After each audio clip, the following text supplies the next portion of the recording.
Tertúlia. Meu boa tarde aí para todos e todas.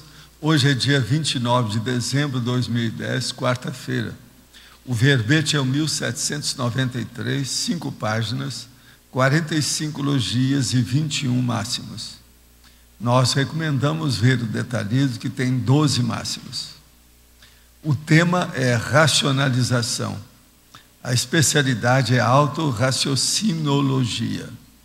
Definição: a racionalização é o uso teático da razão, do raciocínio, da racionalidade, da lógica, da logicidade, do cálculo ou do autodiscernimento, de modo integral, total, sem descontinuidade, em todo o tempo e local, a respeito de tudo, por parte da consciência lúcida, homem ou mulher. Vocês estão vendo que a definição ela é integrativa, ampla. A racionalidade predominante no PEN, a linearidade autopensênica, a autopensenização cosmoética racional, o ideal da aplicação da racionalização em tudo, a combinação efetiva dos meios para alcançar os fins proexológicos, o descarte das irracionalidades onipresentes, a para-racionalização intermissiva propiciando a cosmovisão autoevolutiva, a paracientificidade aplicada à existência intrafísica. Na argumentologia, nós temos uma taxologia com 7 categorias de racionalizações básicas. Agora, nós chamamos atenção para os tópicos da megafatologia e da mega-raciocinologia. Agora, na remissiologia, entre os 15 itens, nós destacamos autodiscernimento, autorraciocinofilia, complemento da descrenciologia, que é a racionalização, racionalidade completa e razão superior. Frase enfática: a aplicação permanente da racionalização é o posicionamento ideal para a dinamização evolutiva da consciência lúcida em toda dimensão existencial ou momento de vivência. A racionalização para você se inclui na autopensenização de todo momento? Ou você ainda promove falhas de racionalidade? Falhas de racionalidade, é uma coisa muito séria. Nós estamos caminhando para acabar com isso. Eu mesmo vou falar alguma coisa nesse sentido, que é o processo da correção na policarnalidade, que é o seguinte: a policarnalidade é a condição na qual a consciência já alcançou o nível de dispensar naturalmente os julgamentos e punições da estrutura da lei de causa e efeito. A correção paretológica, autocosmoética ou evolutiva predomina nessa vida consciencial. Então a consciência deixa de ser peso na economia do cosmos. Isso aqui praticamente é o resumo. Por que a gente deve procurar a racionalização onipresente o tempo todo? Agora, pergunta: há 2 noites fui colocar meus filhos para dormir e durante o processo iniciei a exteriorização de energias para eles, para o quarto e para os outros cômodos do meu apartamento. Quando me deitei, tinha uma projeção bastante longa. Em um dos momentos estava diante de consciências transfiguradas de meus pais e que me questionavam o porquê que eu estava fazendo o nepotismo. Entendi que fosse em razão da exteriorização que fiz para os meus filhos. Comecei a julgar energia neles, pois o processo estava muito difícil. Nesse momento, uma delas saiu do local e a outra consciência veio por trás de mim, jogou um tipo de inseticida em spray no meu chakra nucal. Caí no chão com os pés dela sobre mim e acordei pedindo socorro. Exteriorizei a energia, fiz rever até conseguir adormecer novamente. Que tipo de conclusão podemos tirar dessa parte da projeção? Tem um assédio óbvio da situação. É só você observar, anota isso tudo e vão ver com o tempo. exterioriza a energia que você vai superar isso tudo. De qualquer maneira, para você ter tanta lucidez em certas coisas, porque isso aí é processo semilúcido, é onírico, mas já tem alguma lucidez. Isso já mostra que você tem algum gabarito, competência para superar isso tudo. Terminei há pouco tempo de ler o manual da TENEPS e decidi iniciar a prática, embora tenha 22 anos, e saiba que o livro recomenda o início apenas aos 35 anos. Desde que iniciei, eu a tenho feito regularmente em horário certo e sinto que tenho obtido êxito, pois percebo a sinalética exatamente como narradas no manual, ou seja, a exteriorização de energias pelas mãos e braços, o balonamento, o mega balonamento, a pulsação do fronto chakra e até a formação de um campo energético que englobou toda a minha base física. Apesar de tudo isso, o senhor ainda acha desaconselhável que eu continue com a prática? Não, você deve continuar. O caso que nós falamos, 35, é para que as pessoas não se aventurem nisso, brincando com a situação, ou sendo, no caso, extremistas na questão do erro. Então, por isso que a gente fala em 35 anos, porque é quando a pessoa termina a fase preparatória. Agora, com você, eu só tenho uma recomendação de bisavô seu. O caso todo é o seguinte: começar as coisas, isso é um princípio da consciência. Começar as coisas é a coisa mais fácil que tem, é começar alguma coisa. Agora, o difícil é a manutenção. Você está com 22 anos, hoje todo mundo está vivendo 100 anos. Você está com um terço, um quarto da sua vida. Eu quero ver você chegar aos 90, 95, praticando a TENEPS. Eu não vou estar aqui, mas eu posso estar do lado de lá, observando, para ver o que dá. Então, pensa bem nisso. O processo de começar é fácil, eu quero ver a manutenção. Gostaria de saber como se faz uma regressão. Gostaria de achar o que me deixou com medo, acaba me isolando das pessoas. A regressão pode ser feita sozinho ou precisa de um assistente. Olha, o melhor que você faz é o seguinte: procure ajudar os outros e fazer a interassistencialidade. Na hora que você chega a um nível desse, o amparador extrafísico, no dia que achar importante, vai dar a você as condições para você ter a retrocognição. Isso é que é o melhor que a gente faz. Vá pelas vias corretas, cosmoéticas, evolutivas, ideais, mais inteligentes. Certo dia em minha vida, ainda deitada na cama, durante parte da manhã, houve a seguinte experiência, 2 pontos.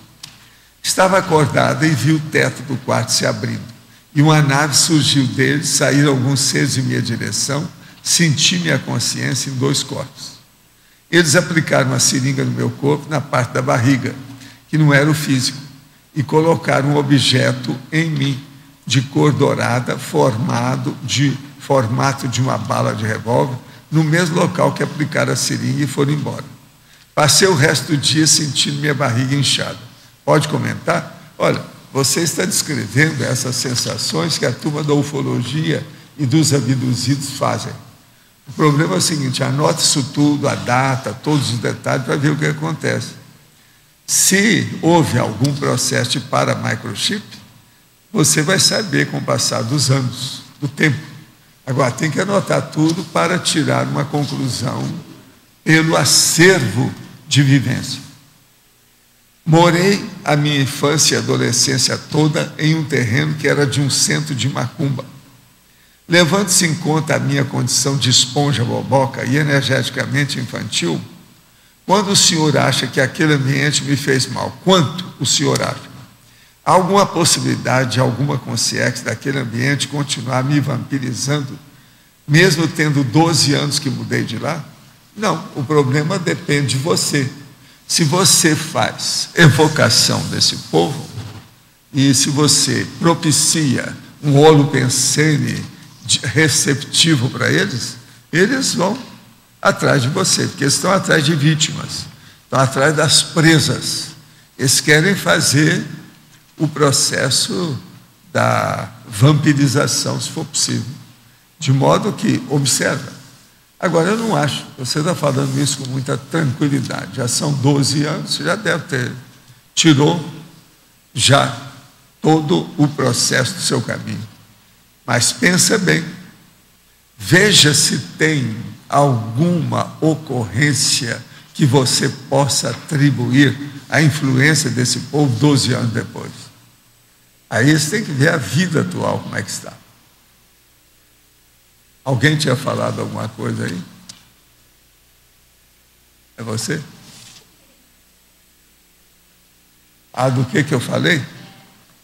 500 pratas, tá certo? A repetição tem preço. Correção. A policarnalidade é a condição na qual a consciência alcançou o nível de dispensar naturalmente os julgamentos e as punições da estrutura da lei de causa e efeito. A correção para-etológica, autocosmoética ou evolutiva predomina na vida consciencial nessa ocasião. A consciência deixa de ser peso na economia do cosmos. Você entendeu? Isso aqui é o resumo de processo consciencial, lei de causa e efeito, tudo. Eu quis fazer aí uma coisa para mostrar o resumo, por que a gente precisa da racionalização. Eu escrevi isso agora, a gente tem uma noção. Agora veja, o direito está ali, né? O para-direito. Você notou que é tudo de para-direito. Se o nosso amigo, sabe, Bob, estivesse aqui, eu acho que ele admitiria isso. E se também o meu amigo lá, o Francisco, você sabe quem é o Francisco? Professor Valdo, vai ser Ela um verbete? sabe o nome do Francisco. Você estava lá quando o rapaz me perguntou o nome do Ponte de Miranda? Pois é. A maioria não sabe do nome dele, mas a base dele é Francisco. É Francisco, outro nome, Ponte Miranda. Professor Valdo, sim. Vai ser um verbete essa correção da policarnalidade? Bem aqui em cima, Beth. Não, eu vou colocar isso aí, eu tenho que examinar, né? Sabe por quê? Eu vou colocando esses meus pensamentos, lá tem um monte assim, ó. Agora eu preciso de ver para onde vai aquilo, depende da ocasião. Por exemplo, eu estou fazendo um verbete hoje, está me dando um trabalho enorme, não tem nada a ver com isso. É só de forma, sabe? Para dar indicações de forma, do ponto de vista geral para as pessoas, sobre correção de forma. Então, uma das coisas que eu quero dar é justamente o processo dos cacófonos suaves. O que é que a pessoa pode pôr no lugar? Eu não estou dando todos, mas estou dando uma boa base. Agora está me dando um trabalho danado. Eu já trabalhei umas 3 horas, mas para ver a minha listagem de cacófonos não é fácil. Agora estou corrigindo toda a enciclopédia. Os cacófonozinhos, os pequenininhos. Eu estou tirando também uma opção de coisa. Tem uns que são difíceis. A caspa é muito difícil para a gente ver. Mas eu já achei uma opção de coisa. Sabe o que é caspa, né?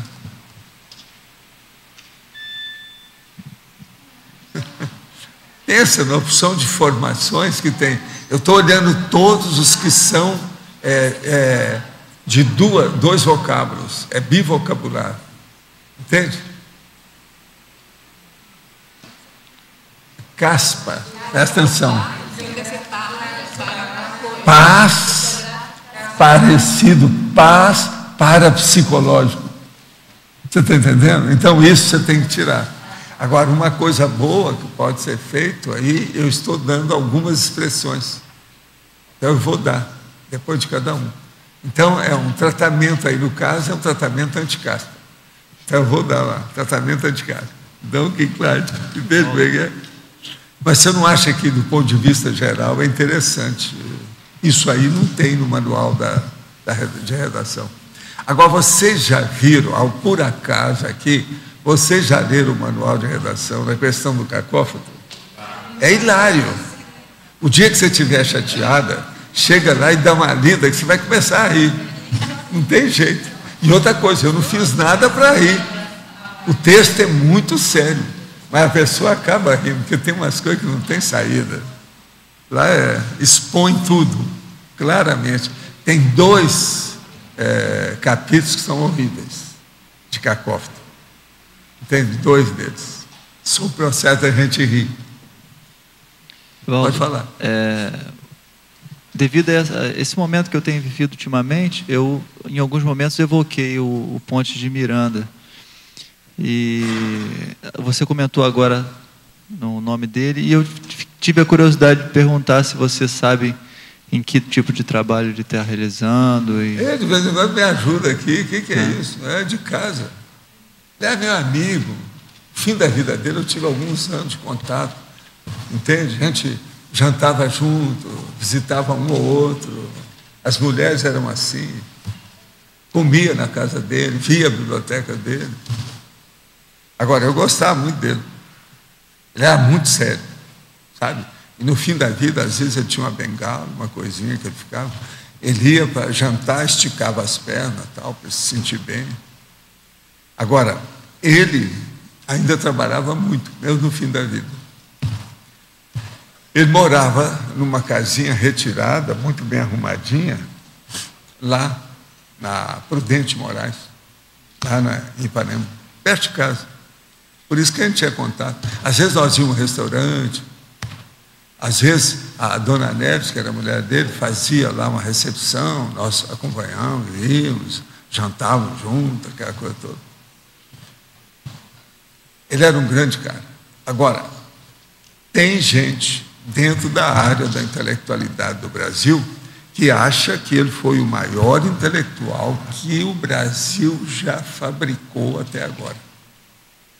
Ele, a vida dele, no normal, lá num determinado período, ele estava lá 14 horas escrevendo. 14 horas por dia. O homem era uma fera. E outra coisa, isso tudo é verdade, eu vi isso de perto. Conversei com ele, ele era assim. Pois é, não, o Cavalcante é por causa do Nordeste, porque ele era lá da turma do Collor. Ele nasceu lá. Ele nasceu nas Alagoas. É a terra do Teotônio. Aqui, do Teotônio lá. Por isso que se o Teotônio aparecer aí, eu vou falar umas verdades para ele. Olha bem, hein? O Pontes era de lá, hein? Honra isso, não fica Collor. Lá é Pontes de um lado e Collor do outro, para a gente ver como é que é. São as coisas sérias. Agora, o Cavalcante é a turma do Nordeste, tem muita gente, principalmente de Pernambuco, tudo é parente dele. Né? Hein? O Tenório era Cavalcante, presta atenção, da Baixada, Tenório. O da Luzdinha, o homem da capa preta. Você sabe que eu conheci o Tenório. Né?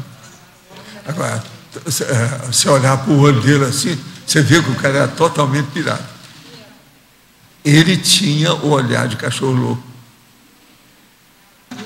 Isso não é a triscagem, não. Ele era doido mesmo. O jeitão dele era citadão. É aquele negócio, né, o processo de tireoide, alguma coisa, tinha alguma coisa nesse sentido. Suave, mas tinha. Mas nele se manifestava, os efeitos eram muito fortes. Entende? Agora, o processo é o Francisco. Sabe o que aconteceu? Eu estive no lugar e nós estamos lá para ter um almoço, que a família ia dar para todo mundo junto, quando aparece um senhor e ele fala que ele é advogado, não sei o quê. Aí ele tocou num assunto, eu então falei assim, não, mas isso aí com Ponte de Miranda. Eu disse, mas o que o senhor sabe sobre o Ponte de Miranda? Sabe que o meu professor falava demais no Ponte de Miranda. E outra coisa, ele dava uma prova que ele perguntava qual era o nome do Ponte de Miranda, para ver se o povo tinha lido alguma coisa do Ponte. Se não falasse o nome dele, o povo não falava. Não, isso é bobagem. Eu te pergunto o seguinte, qual era o nome da mulher do Dr. Ponte Miranda? O cara ficou... Não, ele ficou enrolado comigo. Vamos ver se uma hora ele aparece aqui, porque ele é meio aparentado do Fuad, né? Vamos ver se ele vem aqui. Eu gostei muito dele. E eu dei umas indicações para ele, o que ele devia de fazer, como é que é, né? Advogado, você precisa de conhecer. Se ele chegar aqui, nós vamos reunir os advogados para conversar com ele. Ele tem muito mérito, esse rapaz, não é bobo, não. Pela conversa lá do nosso almoço, a gente viu. Não, comigo não tem jeito, né? A hora que eu mexo com a pessoa, a hora que ele viu que eu estava começando a discorrer sobre o Pontes, pronto, conquistei o cara, totalmente. Foi muito engraçado isso. Ninguém esperava uma coisa dessa, né? Ninguém esperava. Você está entendendo? Agora, ó, ele era Francisco Cavalcante Ponte de Miranda. Agora, a senhora era Dona Amineres. O que é? 16 mil volumes a biblioteca particular dele. Agora, era pequena, mas de grande estrutura. Para mim, isso é pequeno. Não é nada. Ainda mais em direito. Mas é que o processo dele era tudo especializado. Ele tinha os livros que ele precisava. Ele era assim. E outra coisa, tinha uma boa parte desses milhares de livros aí, que era sobre filosofia e outras coisas mais. Ele escreveu... que eu vi. Escreveu sobre matemática, sociologia, psicologia, política, Você sabe poesia. Que ele discutiu com o Einstein, né? Quando o Einstein esteve no Brasil, né? Ele foi o único cara que foi lá discutir com ele.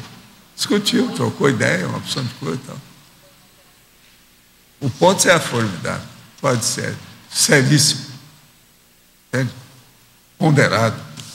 Professor. Em algumas literaturas se fala do esplênico chakra como não sendo um dos 7 chakras principais. De modo que o sexo chakra estaria relacionado às gônadas, atuando na filtragem do sangue e no controle dos líquidos. E o chakra básico estaria localizado na origem do osso cóccix, estando conectado diretamente com as suprarrenais. Nessa concepção, o chakra básico ou raiz seria um vórtice diferente do sexo chakra. No livro Projeciologia, esses 2 chakras são considerados como um só, ou seja, o sexo chakra. Poderia comentar isso mesmo. Agora, eu falo de uma coisa mais séria, que é a pré-kundalini, que é o chakra secundário plantar, quer dizer, dos pés. Que esse aí é devido à energia telúrica, já é energia. Ele é muito sério. Agora, ó, que o esplênico chakra funciona. E que isso é desse jeito que eles falam, Por que é que eu tenho essa conclusão há muitos anos? Porque eu já examinei várias pessoas que tiveram problema no esplênico e o negócio realmente piorou todo o processo de energia. Até aquilo ajustar não era fácil. Então, deu alguma coisa aí. Isso aí realmente, ele é que espalha mais o processo de energia. Né? Pelo menos é o que a gente tem visto. Quero saber como faço para iniciar o curso para o processo de despertar da consciência. Desde a primeira vez que assisti a palestra do professor sobre consciência e dimensões, tive uma experiência nesse sentido e me vi em várias dimensões ao mesmo tempo. Tá, que tal você começar a ler meus livros, né? O que você acha que eu devia começar a ler? Eu acho que seria melhor o CD-ROM, né? Da enciclopédia. Eu acho melhor. A adoração a Deus que se vê nas igrejas todos os dias tem algum sentido cosmoético? Olha, ajuda vamos dizer, a turma que está em evolução, né? Os índios da evolução, ajuda. Mas agora, isso é bobagem. Toda adoração é uma besteira enorme, é uma tolice imensa. A gente não deve adorar nada nem ninguém. Não deve existir nada sagrado. Eu vou trazer aqui para vocês o último livro do Sam Harris, que está falando agora sobre o processo dirigindo a uma nação cristã. No caso, ele está dirigindo aos Estados Unidos. Está acabando com os Estados Unidos. Veja, depois aí do Assange com o Wikileaks, esse livrinho dele, de umas 100 páginas, é o máximo. Acaba. Outra coisa, ele pega e faz assim, ó, com a Bíblia, e joga fora. Agora, de uma argumentação lógica e impressionante. Muito bom o livrinho dele. Carta a uma Nação Cristã, chama. Qual a sinalética? Eu vou trazer o livro com calma e mostrando algumas das ideias dele. Qual a sinalética do estupro evolutivo? Poderia exemplificar contando um caso concreto? Primeira coisa, não há sinalética de estupro evolutivo. Existe o erro. de quem comete o estupro evolutivo. Porque amparador e uma consciência lúcida não vai fazer estupro evolutivo. Vamos entender. Agora, o que é o estupro evolutivo? É quando uma consciência vai sobre a outra, expondo uma condição que pode até esclarecer, mas em vez de ajudar, vai piorar a vivência dessa pessoa, a evolução dela. Então, é um nível, ou uma hora, ou um momento evolutivo que aquela pessoa que deve ser assistida ainda não tem capacidade de receber aquele medicamento. Então, a pessoa pode morrer da cura. É isso que é o estupro evolutivo, é o que faz mal. É isso que nós temos que entender. Quem é que estava falando aí? Alguém falou aí, ó, que eu comecei, alguém disse, quem é? Pode falar. Aqui. É você? Na patologia, a combinação efetiva dos meios para alcançar os fins proexológicos.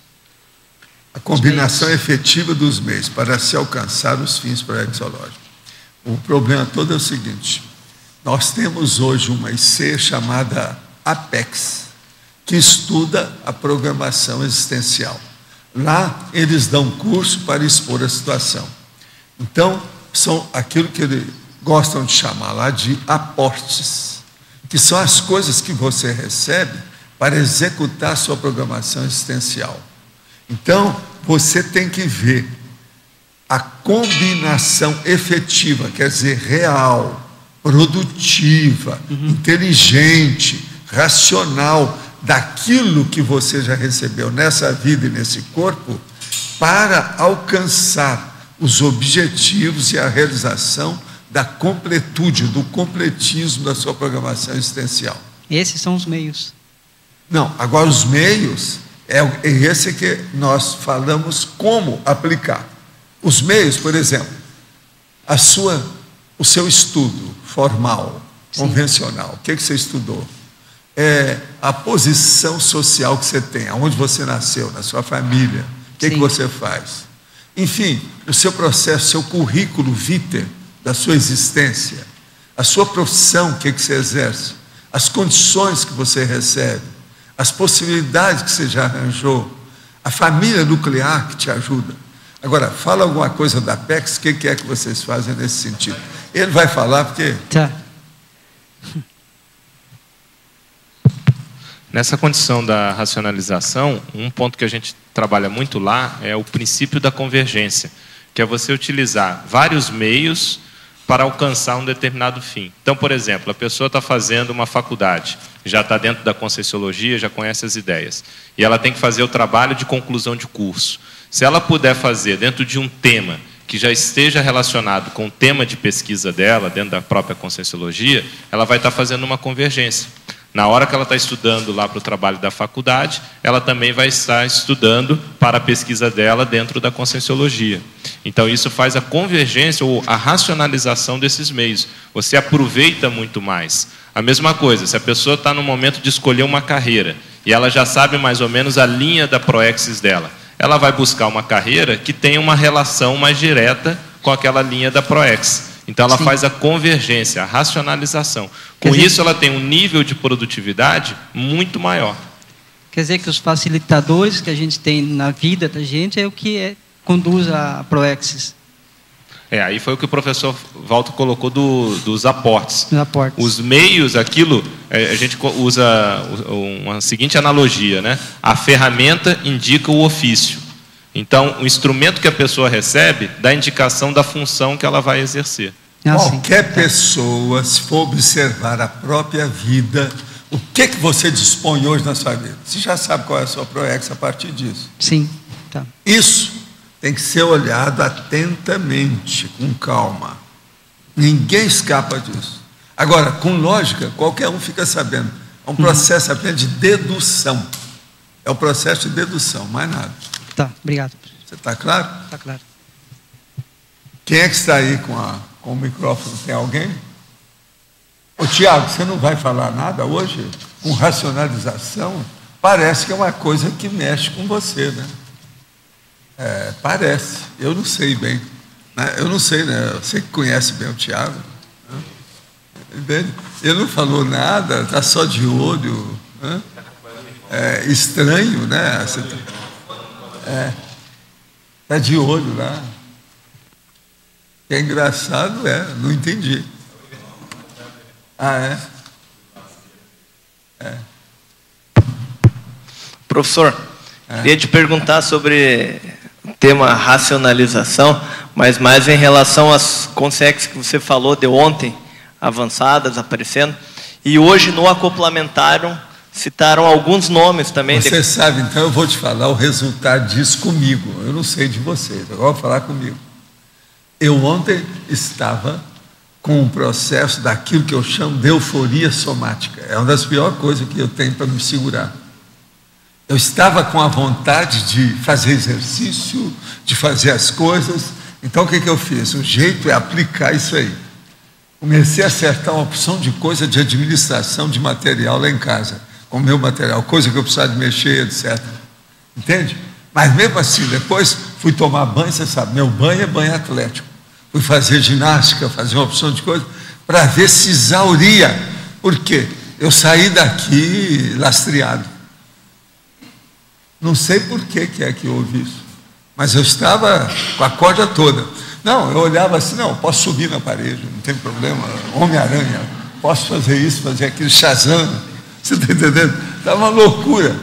Eu só fui ficar mais calmo com essa situação somática depois que eu tomei banho, tinha comido algumas coisas para tomar meu remédio, minhas coisas todas lá, e sentei para ler com calma. Relaxei tudo, esterilizei energia e pronto. Para ver se eu chegava, porque essa euforia somática é das mais bravas que tem. Comigo, por exemplo, me afeta, porque eu não sou o cara que... Eu sou menos operário e mais intelectual atualmente, né, por causa da idade. Né? Então, isso aí, quando vem, vira um disco. Eu fico do outro lado. Você está entendendo isso? Agora, você veja, é a primeira vez que eu vejo isso aqui acontecer comigo. Agora, eu também não cheguei a ver todas as consciências que haviam aí ontem, não. Agora, eu penso que eles estão ajudando por causa dos cursos que estão em andamento, essa coisa toda. Mas não é só isso, não. O enumerador estava me falando, é o processo do fim do exercício aí, fim de ano, as coisas que eles estão fazendo, estão encaminhando um monte de gente. Você sabe, depois de amanhã vai ter a festa, não é isso? Tudo isso também está envolvendo, está chamando a atenção. Faz parte. Entende? Agora, com vocês eu não sei. Alguém aí sentiu alguma coisa ontem, depois saiu daqui? Vocês sentiram também? Agora, veja, isso não é todo dia. Vocês têm que ver o que é que vai fazer, tem que colocar na sua ficha. No dia tal, recebi 500 mil a mais do meu salário e tal. Tem que pôr lá, viu? Houve alguma coisa nisso aí. Foi isso que eu fiz lá comigo, anotei. Recebi um extra aqui e tal, vamos ver como é que eu vou pagar, o que é isso. Tudo tem preço. Esse povo não dá ponto sem nó.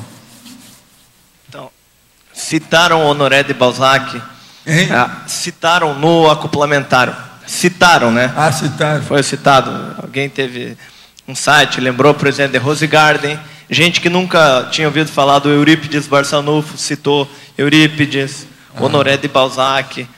Sei, mas isso aí não, mas é aí o nosso, não é por aí. É a nossa turma de sempre. Isso aí está até o óbvio. Ontem, Valdo, lá na estreia da Adriana, teve assim, um grupo de chineses, assim, a verdadeira caravana alada que baixou lá ontem, dos chineses, assim, mas de mudar tudo, agora, de chegar aquele grupo o processo dela é muito série. de mental soma. Toda ela. Tem que ver como é que foi lá como é que é a atuação dela e o processo de mental soma. Muito interessante a forma que a Adriana como o campo... minha cria da situação junto com o enumerador. Dá muita força aí nas coisas dela. Vamos dizer assim, o toque chinês é notório, ao entrar, já é aquele grupo, e aquilo ali fica sentado, muda radicalmente na hora que ela está trabalhando. Hoje ela tem muita capacidade de fazer qualquer coisa que eu estou fazendo aqui em matéria de enciclopédia. Ela entende isso tudo hoje.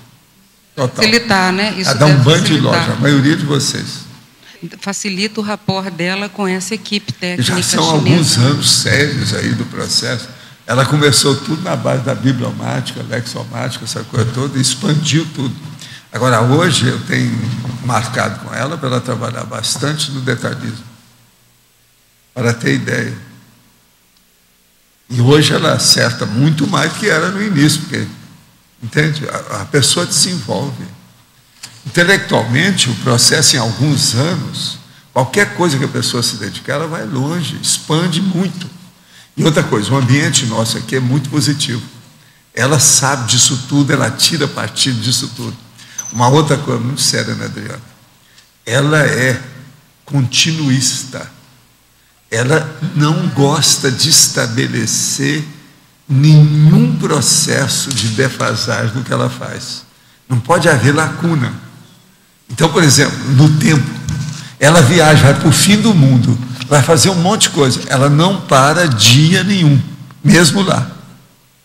Então, esse processo da inteireza da continuidade, é o continuismo. Foi isso que eu acho que é um dos fatores mais sérios como trafor dela.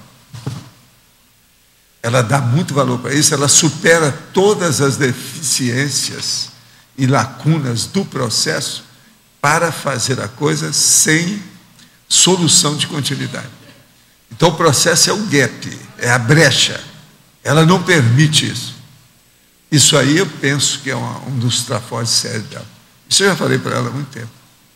Eu, às vezes, de vez em quando, quero dar férias, ela não quer. Você está entendendo? Mesmo quando ela vai viajar, ela está tratando os outros, está fazendo assistência, aquela coisa toda, gente da família, ela não quer. Então, ela realmente dá um banho de loja. Um monte de situação. Agora, eu penso que isso aí, porque ela já tem muita assistência do processo, em matéria de parapercepção, mental somática, paracérebro, ela é uma das melhores que tem aqui, pessoas aqui. Então, com isso, deve influir no processo de epicentrismo no curso. Vale a pena. Agora, observa o jeitão dela. Uma hora, se vocês quiserem, façam um exame dela. Faz uma prova. Testa ela. Faz um teste com as coisas dela, para vocês verem. Ela realmente. Agora, você vê que o curso intermissivo, as coisas dela, esses anos todos aqui trabalhando, não foi fácil. Ela realmente tem uma dedicação ao processo que é impressionante. Por isso que os amparadores ajudam. Agora, tem um cara que sempre ajuda ela, está sempre lá. Agora, o enumerador, de vez em quando, eu mesmo pedi já há muitos anos para olhar. O enumerador olha muito ele e olha as coisas da Cátia, quando precisa. Cada encaminhamento das ideias aqui. Porque, no caso dela, é ela, é a Mabel, é você. Aqui tem uma meia dúzia que estão muito juntos, o Everton, agora o Pedro tem ajudado também muito. Isso é todo dia. Isso aí, a pessoa vai ou racha. Não tem outro jeito. Você está entendendo? Agora, a tendência aqui é muita confluência de fatores para levar a pessoa. Ela caminha. Agora, você que tem contato com as coisas dela, você já viu, né? O jeito dela, né? O nível. Qualquer coisa dessa, assim, se ela entender o que você quer, ela é capaz de fazer qualquer verbete, quase que do mesmo, vamos dizer, a mesma performance que eu tenho. Atualmente ela é capaz disso. Ela vale a pena vocês. Cobaia. O que vocês estão esperando? Agora, vamos ver. Ela agora parece que a turma aí admite que ela já é Epicom, não é isso? Sendo Epicom, é preciso ver com 5 cobaia. Põe esse povo todo. Os Epicons já apareceram no Consim Cobaia, precisa perguntar a turma. Está começando a aparecer? Agora, olha aí como é que é a da Adriana e pede para ela para vocês gravarem. Vocês sabiam o que é? Hein? Atualmente, né? Então, professor Valdo, alguns integrantes do Conselho de EPICOM participaram de um Consim-Cobaia específico com os EPICOMs, só com os EPICOMs. Não, mas o que eu quero é o seguinte, é você pensar a pessoa e derriçar madeira, matando mosquito com bomba atômica. Todo mundo. Um por um. Um por um, para pegar. Então, o ideal seria nós participarmos do Consim-Cobaia com todo mundo, com outras pessoas. Vocês, EPICOM, se não aparecer lá, é que são boboca. Tem que aparecer para ver o que acontece com o outro. Agora, o Consim-Cobaia, no caso dos EPICOMs, vale a pena. Agora, no caso da Adriana, vale a pena vocês verem. Escutar tudo, vamos ver o que é que ela fala. É porque foi marcado no segundo, mas aí a gente... Vale a pena como estudo. O que vocês querem? Fazer fechado e depois aberto. Agora, por exemplo, a Mabel já participou do Consim-Cobaia? Faça uma requisição oficial daquelas de direito, de precatório, precatória no caso. Aí no caso é uma ação precatória para ela ser Consim-Cobaia. Seria uma boa. Valdo, só aproveitar aí para quem quiser ter o contato também com a Adriana aí toda semana, ela está coordenando os trabalhos da dinâmica lá sobre PROEX, né, Parapsiquismo aplicado a PROEX, que é toda quinta pela manhã. Então a pessoa pode ir como convidada um dia e se interessar a participar regularmente. E sempre tem a leitura de um verbete. Então está sendo muito bom, porque como ela tem esse trabalho diretamente, ela tem conhecimento. Ela tem conhecimento de tudo. Então toda quinta pela manhã, às 9 horas. Vale a pena. Tenho 19 anos e tenho pensado ultimamente em começar a TENEPS, porém moro com meus pais ainda. Existe algum problema em fazer TENEPS, mesmo morando com os meus pais? Não, não existe. O problema todo é que você tem que colocar na sua cabeça o seguinte: TENEPS não é brincadeira, não. É mais sério do que fazer a dupla evolutiva. Por quê? Numa dupla você pode divorciar amanhã, a TENEPS não. E ela é para o resto da vida. Desde pequeno eu tenho parapsiquismo desenvolvido. Quando criança, isso me atrapalhava e eu rezava para bloqueá-lo. Há um ano tive contato com seres evoluídos, de outra dimensão, e me propus assistir irmãos terrenos encarnados e desencarnados. Esses seres me ensinam diariamente novas técnicas para a cura física e desobsessão das pessoas. O problema é que muitas vezes eu acho que estou enlouquecendo. Então, veja, isso, primeira coisa, esses seres não são grande coisa, porque se fosse amparador, não tem nada de loucura. Já fiz vários testes para comprovar a veracidade dos meus trabalhos com outras pessoas, com desenvolvimento parapsíquico, me observando. Pessoas têm me procurado para curas, problemas de coluna, ínguas, hérnia de disco, depressão, tendências suicidas. Eu tenho conseguido ajudar muita gente. Sou administradora numa indústria e não cobro nada pelos atendimentos. Como ter certeza de que não estou ficando louca? Como superar a insegurança em relação ao que vejo? Seria bom você dominar as energias para identificar os amparadores que estão te ajudando. Agora, para isso é bom, tem que estudar um pouco. Qualquer coisa aparece por aqui. Isso é uma moça aí, uma senhora, sabe? Apareça por aqui que a gente dá um banho de loja aí para te ajudar. De qualquer maneira, o seu trabalho de assistência é uma coisa muito positiva. Você deve continuar. Eu costumava apresentar um número bem elevado de projeções lúcidas, mas de um tempo para cá, quando cursos do CAEX se aproximavam, percebi que eles paravam de acontecer. O que pode ter acontecido? Escuta, você precisa de ver. No Projeciologia, a gente explica sobre o processo da pessoa ter os hiatos que paralisa, chama recesso projetivo. Você precisa de ler o capítulo que fala sobre isso, para você entender o que está se passando com você. Isso é normal, é natural, faz parte do desenvolvimento. Em relação ao verbete ser hoje, qual a melhor forma de evitar erros de vidas passadas? Estudar a conscienciologia, né? Talvez dar uma pesquisada crítica no CD-ROM da enciclopédia. Retrocognições é que seria ideal, né? Ver tudo sobre retrocognições seria interessante. Isso vai ajudar. Minha avó foi diagnosticada com Alzheimer, em estado inicial para o moderado. Está sendo medicada e tendo acompanhamento neuropsiquiátrico. Durante 30 anos, ela foi médium Umbanda e Kardec. Além disso, sempre teve um relacionamento mal resolvido com meu avô, que ainda é vivo.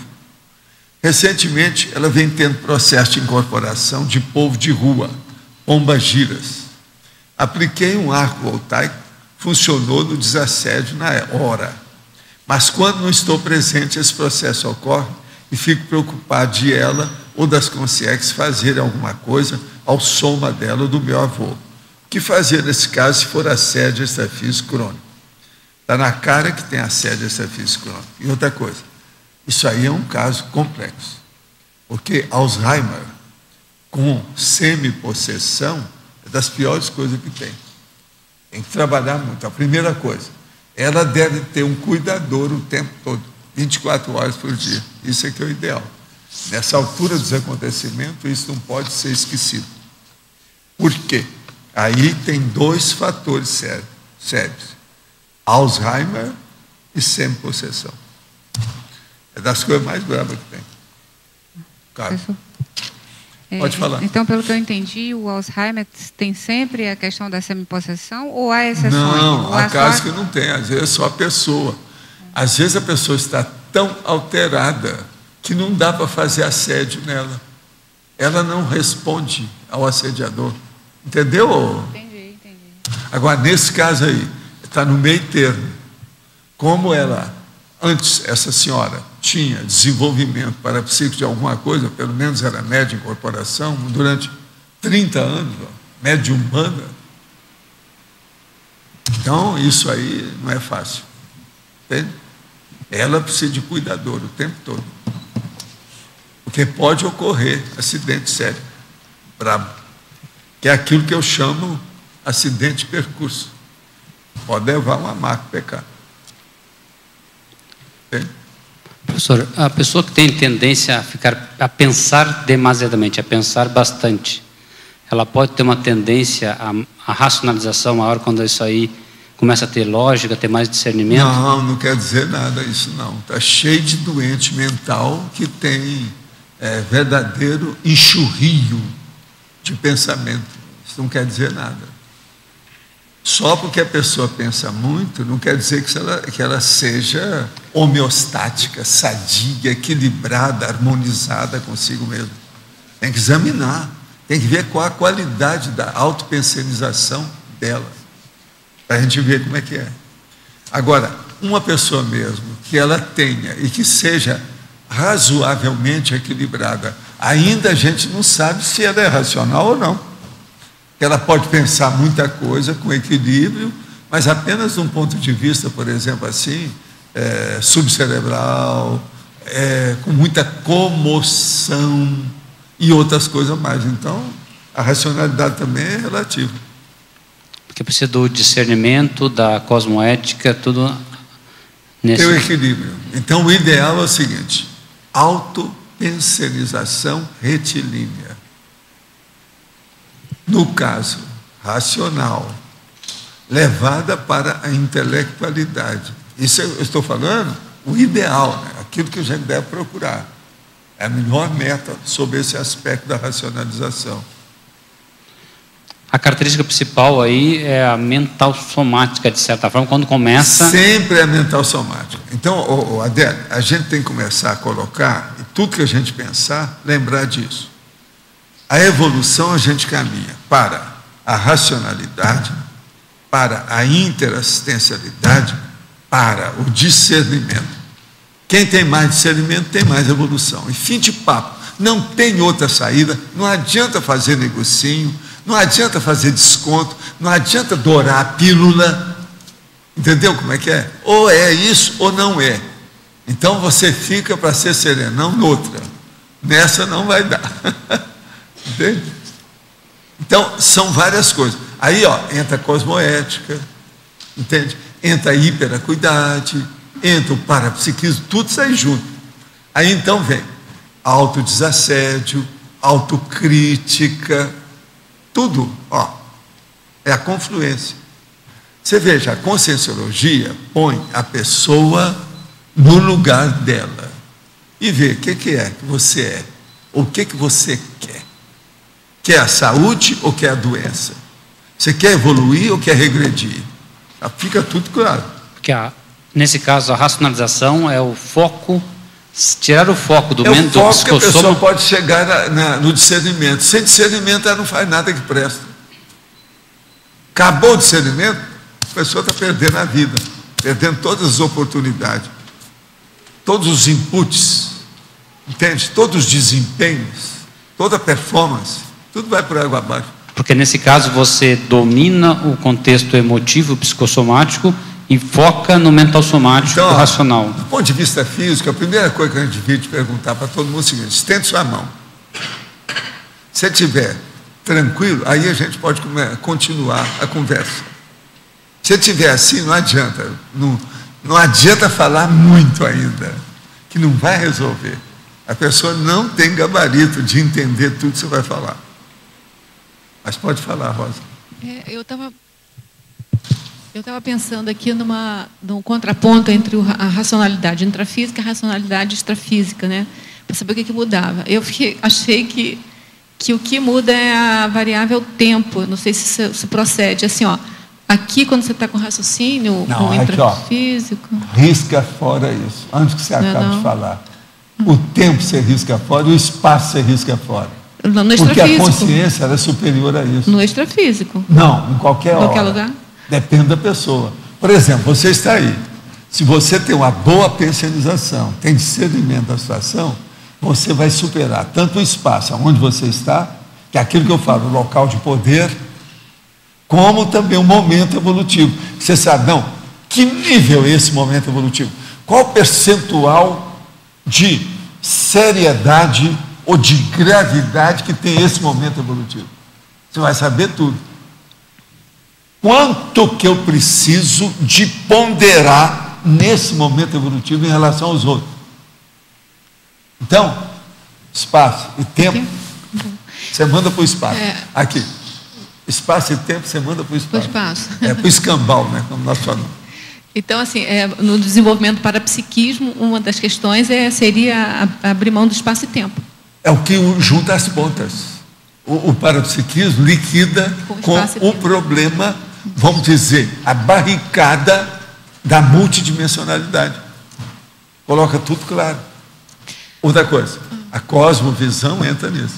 Pois é, mas aí vem assim, vem a lei da causa e efeito. Quando eu vejo essa lei assim, para mim tem a questão da... A lei da causa e efeito. Vamos supor que a pessoa esteja assim, numa condição dessa, e o corpo dela esteja doente, ela está na cama. Ela pensando, ela pode superar isso tudo. Presta atenção. Tá. Aí é que acaba. Então, o que nós precisamos de ver, e a gente ter confiança no pulso, você está entendendo? Confiança no taco, é saber dessa realidade, que a consciência ultrapassa essas ninharias do processo fisicalista. Se a gente coloca isso, acabou. Matematicamente. Aí é que é o X, ainda pior, ainda para chatear, né? Tem que ser matematicamente. Quer dizer, o que é o matematicamente aí?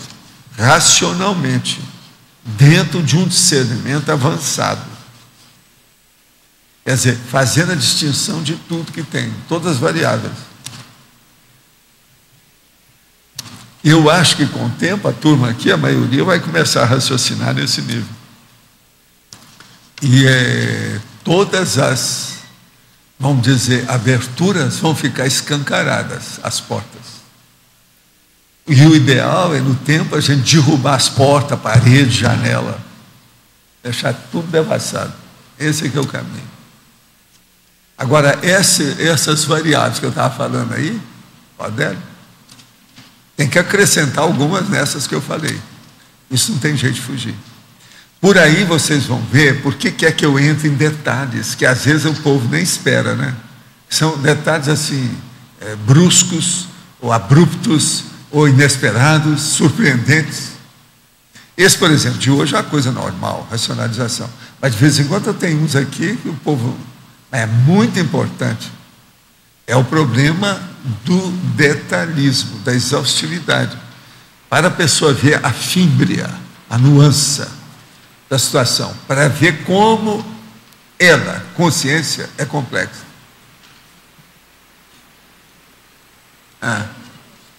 Sim. Na enumerologia tem a racionalização completa. Enumerologia, eu também me perdi aqui. Está na página 10. Certo. Seção enumerologia. Que você quer? A álgebra da lógica. Chato essa, né? A álgebra da lógica. Isso aí é do meu amigo, né? Ele... Agora, a evidência de razão, a ideia força, o raciocínio analítico. Até aí tudo bem. A certeza racional. Até aí tudo bem. A reflexão completa. E a filosofia racional. É a reflexão completa. O que o senhor está chamando de... Pois é, agora, veja, a reflexão completa é aquela que você fez o exaurimento daquele construto dentro do seu nível evolutivo, naquele momento evolutivo. Na sua capacidade de raciocinar, você exauriu o tema. Você não tem mais capacidade de seguir além disso. Você jogou a toalha. Então, essa é a reflexão completa que nós estamos chamando aqui. Para você, é uma completude. É o máximo que você tem. Seu fôlego acabou. Então, racionalização é isso. Insistindo ainda mais um pouquinho na pergunta anterior. Raciocinar com parapsiquismo e raciocinar sem parapsiquismo. Não, isso é bobagem. Não existe isso. A verdadeira racionalização é a para-racionalização. Olha aqui, quando eu falar das coisas que são top ou nas cabeceiras, sempre você coloca um para. Senão você não vai entender o que eu estou falando. Tudo nosso aqui é temporário, efêmero e fugaz. Não interessa muito. É o gás. Não interessa. Você está entendendo? Tudo vai sumir. É um processo de gás. Como eu disse para o caso, esquece. A vida humana é um pum. Não tem valor nenhum. Lá no fim da história é muito pequeno. Por causa do gás, tudo é fugaz. Volátil. Mas fala. Na página 9, em parafatologia, na segunda linha, o senhor fala da para-racionalização intermissiva, que tem relação com isso que o senhor está mencionando agora, né? Justamente isso. Agora, a para-racionalização intermissiva propicia a cosvisão autoevolutiva. Ela propicia aqui, não é só aquilo. Então, por exemplo, a lembrança que a gente tem. Então, por que é importante, por exemplo, a hora que eu faço a tertúlia? Uma pessoa chega aqui, ela não sabe se ela é intermissivista. Então ela começa a ouvir essas coisas. Isso tudo começa a fazer o quê? A semear no paracérebro dela, para mexer na paramemória dela sobre aqueles assuntos. Aquilo começa a frutificar. Vai acabar aflorando alguma coisa, não tem jeito. Então, é isso que o enumerador, o transmentor me falou há muito tempo. O que você vai fazer é preto no branco. É uma coisa batatófila. Naquela ocasião a gente usava muito essa palavra. Batatófila, em cima do lance. Não tem jeito de você errar. Se você fizer direito, você sempre vai acertar. Fazer o quê? Colocar a Conscienciologia como sendo um simulacro do curso intermissivo. Agora veja, isso é que é a minha ideia. Outra coisa, tinha vários nomes desses que eu estou usando hoje, que naquela ocasião não tinha. Eu criei através do estudo. O agente retrocognitor e aqueles tores todos, são vários tores. Não é só o retrocognitor, tem vários. Teve uma dessas tertúlias que eu falei nisso, são vários. Então, essas lembranças que supitam, né, durante a tertúlia, por exemplo, são os efeitos, os resultados dessa para-racionalização intermissiva. Às vezes, por exemplo, a pessoa lembra de alguma coisa que ela fazia, que dizia respeito, por exemplo, à morfologia. Ela usou um processo de arquitetura, um processo de arte, alguma coisa que ela construiu. Aquilo influiu demais na hora que ela foi estudar e fazer o curso intermissivo. Ela vem para cá, aquilo dilui, porque aqui ninguém sabe como é que é. Ela chega aqui e a gente começa a falar. Um dia cai justamente que a gente começa a falar de morfologia, o que é a forma, a energia da forma, a forma dentro da energia, o processo, o que tem, pronto. A pessoa parece que aquilo é uma coisa normal, igual aos outros dias. O assunto também é a mesma coisa, mas ela se interessa naturalmente em anotar aquilo, em ver, quer falar mais, às vezes ela pergunta. Então, já houve foi puxado o fio da boiada. Agora, depois disso, aquilo aflora, vem à tona, entende? Então, é isso que eu vejo acontecer com uma série de pessoas aqui. Agora, o ideal seria, com o passar do tempo, por exemplo, a turma da Apex e a turma que estuda o processo de memória, examinar as pessoas para ver qual foi o fator desencadeante individual daquela personalidade. Qual foi o tema que trouxe você aqui? Entende? Isso aí vai dar uma ideia formidável, muito ampla, profunda do assunto. Isso aí nós não temos. Essa pesquisa eu nunca fiz. Eu desconfio, de vez em quando vejo a situação. Agora, tem que excluir, em primeiro lugar, a parte patológica, nosográfica. Não. Se a pessoa vem aqui por causa de um processo de depressão, isso é óbvio. Isso não tem nada demais. Agora, o processo é que ela vem por curiosidade. Essa curiosidade, vamos analisar e identificar exatamente, semiologicamente, o que é que desencadeou o processo. Agora, com isso, vamos supor que amanhã você consiga arranjar 20 pessoas que você conseguiu localizar de uma maneira razoável essa condição. Você está entendendo? Então, o que você vai fazer? Você vai ver nesses 20 e fazer uma tabulação para ver quem é quem, com empatia. O que faz rapport entre essas pessoas? Às vezes você vai descobrir 3. A hora que você descobrir esses 3, você já vai ver. Vamos olhar as datas de nascimento de cada um. Daí a pouco você vai ver que é do mesmo grupo. Isso é o máximo. Vai clarear o curso intermissivo total. Outra coisa, eu ainda não fiz isso, mas eu penso que eu ou vocês vamos ter que fazer isso nas próximas décadas. Isso, professor Valdo. Esse levantamento. Porque isso é uma das técnicas que o enumerador tem sempre falado comigo para fazer o levantamento do curso intermissivo da pessoa. Nós vamos ter o congresso, a gente pode tentar apresentar isso, fazer uma pesquisa para o congresso. Mas vocês pensem no assunto. Tá. Você entendeu o que eu estou falando? Você entendeu o arcabouço, a estrutura? O que é que eu estou dizendo? Que as ideias inatas também, né? Que a pessoa trouxe. Agora, veja, olha o que eu estou falando. Você arranjou 20. No meio daqueles 20, vocês vão tabular e falar assim, tem 3 que são iguaizinhos. Perfeito. Então, é preciso ver por quê. Agora, veja, você já pensou, se começar daí a pouco, o povo vai ver as retrovidas. Em conjunto. Eles mesmos vão descobrir as personalidades consecutivas. Nós não precisamos mais trabalhar com isso. Valdo, isso tem a ver com o primeiro discernimento também, não tem relação estreita, direta. Primeiro discernimento. Você entendeu o alcance disso? O gancho intermissivo da pessoa. Agora, a racionalização que eu falo é para essas coisas. Professor Valdo. Sem isso aqui não adianta nada, não. Aqui em cima. O senhor está falando esse levantamento com relação ao primeiro tema que a pessoa chegou na Conscienciologia. O que foi que despertou? Não é só o primeiro tema, porque o primeiro tema eu já sei qual é. É o princípio da descrença. Sim. Uma boa parte aqui veio por causa disso. Mas isso aí, ó, banana, para vovozinha. Não, mas pegando esse gancho aí. Não. Não, o que eu quero ampliar é o seguinte. O que eu quero é aquilo, o perfunctório, mas que vai fazer a prospecção. Aparentemente parece ser muito superficial, mas não é. A pessoa vai ver na profundidade o que é que mexeu com ela. O que é que fixou você? O que foi? Outra coisa, vocês vão ver que vão ter os assuntos aparentemente mais absurdos, mas dentro de uma lógica total no arcabouço das reações da pessoa. Professor Valdo, eu tenho um embrião desse estudo que eu fui fazendo lá em Natal. Eu sei, mas veja, você já pôde descobrir, por exemplo, algumas pessoas? Sim. Vê essas. Sim. Você pode ajudar o lógico. Eu estou acompanhando 5 pessoas que fazem parte desse mesmo grupo.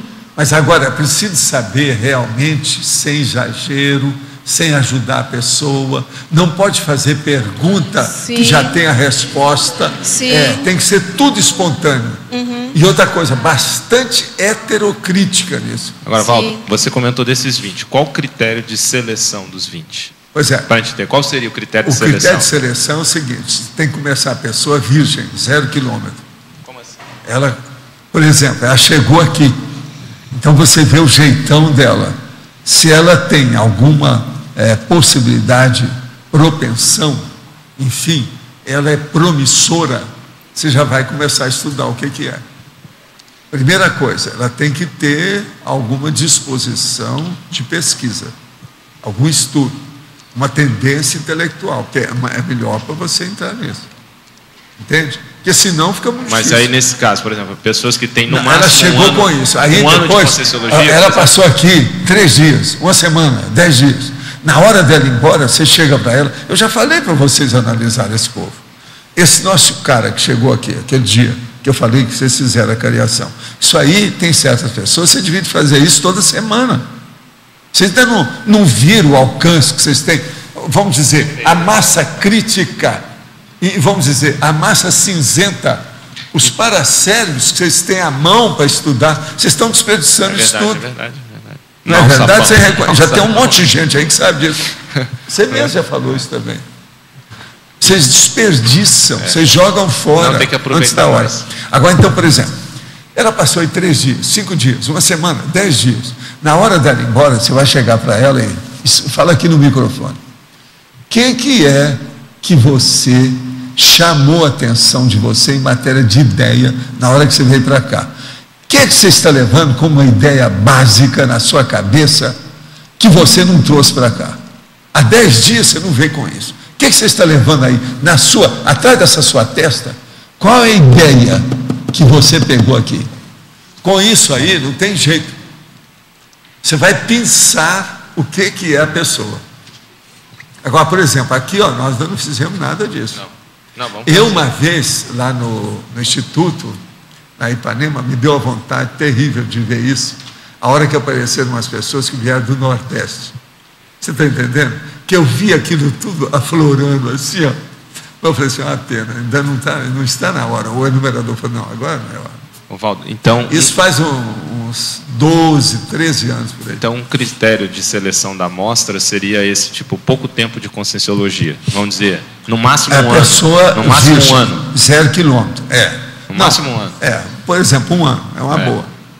Uma pessoa, por exemplo, que ainda não tem. Você vê que ela é jejuna. Isso, de 0 a 1 ano. Ela é jejuna, mas ela já tem um escopo. Ela já tem meta, ela já sabe o que quer. Outra coisa, não interessa a idade, não interessa o sexo, não interessa também, por incrível que pareça, a formação cultural. Valdo. Entende? Professor, então, com isso... Sim. Só uma pergunta disso aí. A pessoa chega aqui, ela é virgem, e aí a gente quer saber dela o que a trouxe aqui. Depois de certos dias, a gente vai perguntar o que ela acrescentou de ideia. Na hora de ela ir embora. Mas assim, o que você está levando de ideia que você não raciocinou, não pensou quando você veio para cá? Agora, por que a gente tem que saber disso? Para ver os interesses dela? A hora que ela falar, eu me interessei muito, como eu estava falando, pelo processo de forma. Para saber os interesses. O processo da morfologia. A hora que você falou, por exemplo, eu estou falando uma coisa que já aconteceu com outras aí, mas não é bem desse caso. Mas então, vira para mim e fala assim, a hora que você falou sobre morfologia, a morfologia da forma, da realidade, do objeto, do ambiente. E depois, você começou a falar da morfologia da palavra, da comunicação. Quer dizer, é isso. Caiu a ficha na pessoa.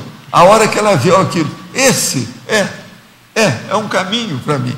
Agora, eu perguntaria para a pessoa, você tem alguma tendência o quê? Você sabe desenhar? Você desenha bem? O que você faz? Você já mexeu com algum processo concreto? Qual a sua habilidade manual? Do processo da forma. Artisticamente, o que você gosta? E por aí vai. Com isso, a gente começa a definir. Agora, vamos supor que dentro de um ano, você fez algumas dezenas desse tipo de pesquisa específica. Você, então, vai tabular o que você encontrou. Quem é que é igual? Lá pelas tantas, você vai pensar 3, 4, 5 pessoas. Aí, o problema é passar e-mail para esse povo todo. Precisamos de vocês aqui no dia tal. Pode ser ou não pode? Liquidou. Você vai fazer o quê? Aí não é só o congresso, isso aí é aquele pesquisa de grupo. Aí é pesquisa de grupo conscienciológico. No caso, vocês vão estudar o processo da série X, o problema da memoriologia, o processo da tudo quanto é coisa de olo da visão, holobiografia, paragenética, tudo isso. Agora veja, o curso intermissivo vai alcandorar, você está entendendo? Ele vai fazer o teto do processo todo em embasamento, o curso intermissivo. Isso vai ficar claro com o passar do tempo, não tem jeito. Professor, isso vai facilitar bastante o processo de retrocognição grupal e para a gente poder fazer esse isso aí, né? Já é a fímbria, o preâmbulo, ou a soleira da porta da retrocognição. Entendi. Isso já é. Você está entendendo, né? Valdo, é um tipo de gancho. É a hora que você começou a empurrar a porta para ver o que tem lá. É um gancho didático intermissivo, a gente pode chamar isso de um gancho didático intermissivo. Eu já tinha falado isso aí para algumas pessoas, mas nunca assim especificamente, do jeito que eu estou falando hoje. Mas se vocês entenderam, é porque já está na hora. Não, está claro. Eu falo e sondo. Quando eu vejo que não está na hora, eu tiro o corpo fora. Esse já está na hora. É bom vocês já pegarem. Já está maduro. Já há infraestrutura para entender o processo e desenvolver. Você entendeu ou não a situação? O que é que nós estamos falando? É bom vocês colocar esse cara no meio. Professor, aqui. Sim, pode professor, falar. O senhor falou para o Loche, eu não sei, tenho bem certeza, que assim, veja a data de nascimento dessas pessoas, vai ver, elas pertencem ao mesmo grupo. O senhor disse isso, o que tem a ver? Sim, ele entendeu o que eu quero falar, você entendeu, né? O processo da cronímica aí, ele é muito importante para começar a pensar se as pessoas são mais ou menos da mesma época que estudaram. Você tem que lembrar o seguinte, os cursos intermissivos mais assim, maciço, eles já estão caminhando, no duro mesmo, para 65 anos. É muito tempo. Você está entendendo? É muito tempo. E eu já vi que a nova geração que está chegando, eles já têm umas coisinhas mais, alguns acréscimos. Então é aquele negócio do carro novo, do ano. Já está chegando com os gadgets, sabe, que não havia antes. Os acessórios extra. Você está entendendo? iPad, já tem uma opção de coisa. Então, isso é o GPS. Não, agora tem um outro GPS mais sério, né, que eles estão falando aí. Muito sério. O que o senhor identificou de diferente que essa turma nova está trazendo? Agora? Que o senhor falou. Vocês já estão entendendo o que eu estou falando. Você pensa que é a primeira vez que eu falo nisso? Eu começo a sondar. Não. Se eu vejo que dá aquele branco, eu entro no outro viés, é outra vertente. E o enumerador fala, ainda não está na hora. Espera amadurecer mais um pouco. Aí a gente põe o sol em cima de vocês, para amadurecer, certo? A manga começa a ficar madura. Joga energia. Entende? É o caminho. Agora, vocês estão entendendo. Logo que eu falei, ele atirou. É isso. Olha lá. Ele viu. Pessoal mais novo são vocês. Vocês. Não, o novo aqui que eu estou falando não é a idade da pessoa. É o tipo de racionalidade que tem. Professor. É a racionalização. Ainda. Sim. olha só, nesse processo da forma, tem eu, tem a Cátia, tem a Valana. Temos idades diferentes. Por isso eu estou perguntando, tem idades diferentes. Eu perguntei é o mesmo Valana, grupo? Como é isso? Ela achou, agora essa semana, esteve estudando, que o processo da forma está sendo alternativo. É uma forma que estão deixando, porque primeiro começaram a falar que nenhuma forma teria mais acento circunflexo. Eles agora estão achando que pode fazer. Então ficou alternativo.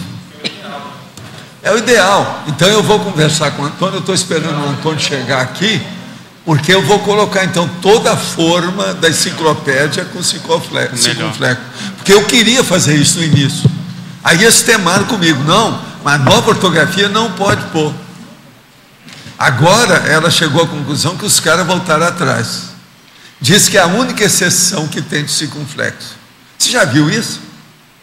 Conversa depois com a Cátia Caporali, vê o que é. Eu vou conversar com o Antônio, porque o Antônio também vai fazer as pesquisas. Você sabe que o Antônio entende disso. Né? De modo que eu quero ficar up-to-date e correto dentro daquilo que eu faço. Está me dando um trabalho danado de diminuir os mini cacófitos que eu tenho. Estou trabalhando há horas, desde ontem. Só para fechar esse assunto, eu conversei com essa pessoa que você falou da cariação e fiz essa pergunta. E pode ser que a resposta se repita e eu quero ver qual que é a sua orientação. Você já está tirando partido da história. Ele já estava lá, vocês não viram. E ele falou que o que mais impressionou ele foi a sua imagem, a sua figura fez com que ele viesse para cá. Quando ele viu na internet, ele não quis saber de nada e veio. Isso. Isso é por causa de exatamente 40 anos, 4 décadas para trás. E outra coisa, a imagem é essa mesmo, porque não era o Zé, era o Valdo. Então pode ser que aconteça isso. É minha turma de Las Vegas, Tijuana, Miami, New York, Washington. Você está entendendo? Agora, ele não me falou isso, não. Não, ele me falou. Ah, é? Pois é. E o que a primeira vez que ele viu foi um vídeo que tem no YouTube de você falando sobre as torres gêmeas, que você estava lá jogando energia para as pessoas e fazendo assistência. A partir dali ele... Vocês têm que lembrar que o cara lá do homem era de Miami. A base, tem relação, né? Agora, vocês veem que tudo tem sincronicidade, né? O problema é que nós deixamos passar. A gente não capta, você não marca, você não vinca a hora que passa com o processo. Está entendendo? O problema é esse. Queria que você falasse um pouco mais do primeiro discernimento relacionado com esse quadro. O que pode ajudar e estabelecer de contato com a pessoa a partir daquele verbete? Escuta, vocês, com o passar do tempo, vocês vão fazer aquela parte da infraestrutura dos bastidores que eu não estou falando aqui. Então, por exemplo, no caso desse aí que nós estamos falando, o que é? Quem é que fez a minha aqui? Fui eu. Quem é aqui? Nós vamos pagar tudo, fui eu. A situação toda foi... Essa infraestrutura, vocês ainda não precisam de mexer com isso ainda por enquanto. Mas, com o passar do tempo, vocês vão ter que voltar a Penates. Vão ter que ir às origens do rio. Está entendendo? Para ver os afluentes que tem, a nascente que tem, e ver qual mar que ele está caminhando. Não tem outro jeito. Agora, veja, isso aí é a nascente. Esse processo que nós estamos falando já é afluente. Entendendo? Esse é o caminho. A hora que você juntar todo mundo, a situação já vai mudar. Aí já vai ter a foz, para onde o rio está caminhando. Agora, é um conjunto de fatores, Valdo, de fatuística e parafatuística, que está permitindo hoje fazer essa confluência, essa convergência? Você lembra bem, naquela época lá do nosso amigo, seus estudos, eu falei, ainda não está na hora, Mauro. Entendi. Agora, a hora que você veio falando os negócios, eu falei, está na hora. Está na hora. Você falou que agora era a hora. Vocês vejam a minha paciência maior, não é nada disso que eu mostro aqui. É a paciência de esperar 2 gerações para poder fazer as coisas todas. Eu trabalhando sozinho, em casa. Os caras chegavam e falavam assim, esse cara é doido, está sempre fazendo a mesma coisa. O que ele vai fazer com isso tudo? Na minha biblioteca? Ele é pirado, isso aí. Então. Mas nós... Você sabe que teve um jornalista que falou isso tudo para mim, né? A hora que chegou lá e viu, depois passou alguns meses, ele chegou lá, eu estava do mesmo jeito. Jornalista, não é aquele meu amigo que foi para o MIT, não. Entende? É outra coisa. Valdo, nesses estudos, nessa pesquisa histórica que a gente está fazendo, chega uma hora que fica tão evidente que não tem mais como evitar. Todas as confluências de todas as épocas. O que é interessante é o problema da convergência. É impressionante. É porque forma um quebra-cabeça. Agora, ó, uma coisa que seria bom você estudar com ela, tira da mala os processos da convergência, e olha o algoritmo que você pode fazer com isso.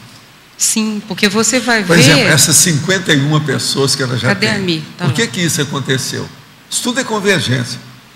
Agora, faça um algoritmo para você ter uma ideia. Você vai ter uma opção de ideia nova nisso, naquilo que você estuda. Tem um ritmo, tem uma dinâmica, tem um funcionamento, uma cadência. Agora, o que é bacana a gente já pode nessa identificar. História é a diversidade das personalidades. Impressionante. De todas as épocas, de todas as culturas, é uma loucura. Em todas as civilizações, você acha... Tem tudo ali. De repente, o texto te remete lá. É a pessoa que ela não espera, que faz uma surpreendência para ela. Toda hora tem uma surpreendência. Tem uma figura aqui que aparece de novo. Então, é um negócio de perplexidade besta. Mas não precisa dessa perplexidade. A perplexidade existe aí no caso, é por ignorância, por desconhecimento. Chegando, tudo isso tem sua razão de ser, tudo é lógico e está dentro da racionalização. O processo nosso a gente sente... fazer a convergência e ajudar essa convergência. Que tem uma lógica funcionando. Agora, veja, ela está falando um assunto. Você está falando o caso do nosso amigo, que é outro assunto. Agora, se vocês forem olhar... Mas é a mesma coisa. Tudo. O mecanismo, o modus faciente, o modus operandi. Está tudo confluindo. É o mesmo. Não muda nada. A operação, a operosidade, a operacionalização é a mesma. Então, nós podemos dizer que esse episódio pode ser um gancho didático intermissivo, Valdo? Pode. É como se fosse uma metáfora, ele não é aquilo, é outra coisa. Há uma complexidade muito grande. No caso dele, é uma pessoa. No seu caso, é um contexto complexo. Enorme. Por quê? Os assuntos são muito complexos. E muito variados. Porque você está fazendo o levantamento de uma época, que é o início do século XIX. Aí, no caso, seria praticamente a primeira metade do século XIX. Mas no momento, e outra coisa, na Europa, numa época das mais brabas que havia. Então, isso aí é seríssimo. Logo depois da Revolução Francesa, quer dizer... Agora, você vê, nós estamos trabalhando aqui, mas o reflexo é em 1100, é no século IX, X, não é ali. Na verdade, nós estamos trabalhando lá. No meu caso, por exemplo, aqui, a maioria das coisas que eu faço vem de 1100, de 1100, a gente está pegando de 1100 para cá. É a Heuerbeck, no meu caso. Professor Então, Val. isso é seríssimo. Sim. Pode falar. Pode. É aqui na página 12, a mega raciocinologia. A mega racionologia. Isso. Aí nós estamos falando, se eles, por exemplo, fossem vivos do mesmo jeito que eles eram, o nível de racionalidade não seria razoável agora. Pois é, essa então, conclusão... todos eles, se estão por aqui atualmente, qualquer um desses, ou iguais a eles já deve ter um nível de racionalidade bem acima da média.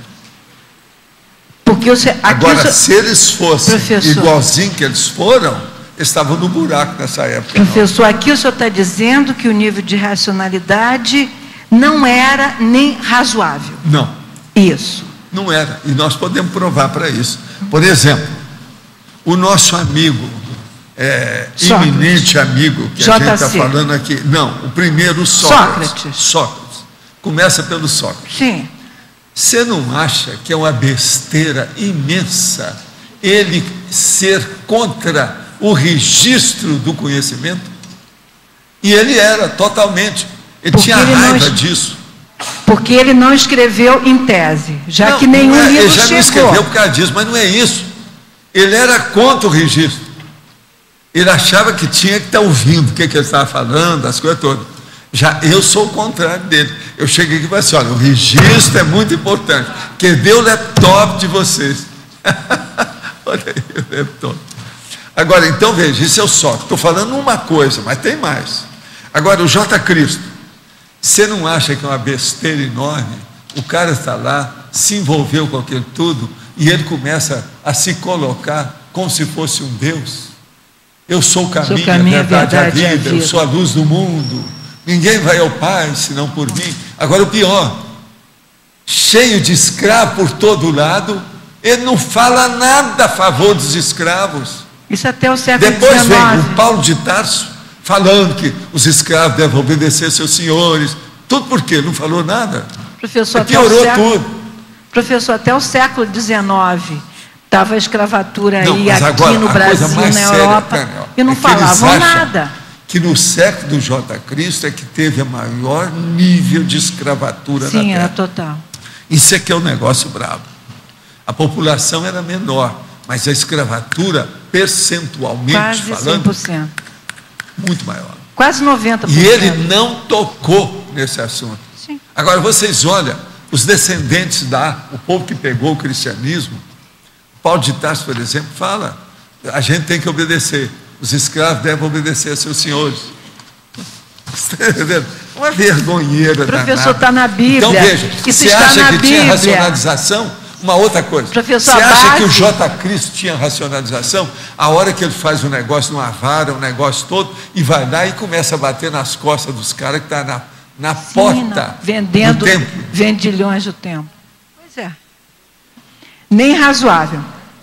Não dá, né? Nem razoável. Uma outra coisa, o que mostra mais a falta de racionalização dele, é que ele tinha muita energia, mexia com o processo do parapsiquismo, mas não entendia nada. E de vez em quando ele ficava desassossegado, igual um médico que está em desenvolvimento. Então ele tinha que sair com o discípulo amado dele, era o apoio, era um arrimo, e ia para o monte para fazer um retiro. E ficava lá. Por quê? Ele estava precisando de desassédio. Olha lá que os 4 evangelistas sinóticos falam que ele ficou desassossegado. Isso é sério. Está bem escrito, professor, lá. Tudo escrito. Sim, pode falar. Em trinomiologia, o nível da racionalidade vislumbrado no trinômio princípios, sentimentos, valores. O senhor poderia falar um pouquinho, por favor? Deixa eu ver onde é que está aqui. Está na 8ª linha, no finalzinho. O nível da racionalidade vislumbrado no trinômio. O nível da racionalidade vislumbrado no trinômio. Princípios, sentimentos, valores. O caso é o seguinte, por exemplo, princípios você precisa de ter. É a base de tudo. Qualquer base da sua vida, você tem que ter uma filosofia ou uma política. Isso tem que ter os princípios. Então, quais princípios que você vai seguir nesse processo? Agora, logo em seguida, você tem que ter sentimentos elevados, que não adianta ter emoção ou comoção. Para você expressar ou distinguir, ou, vamos dizer, selecionar, eleger valores evolutivos avançados.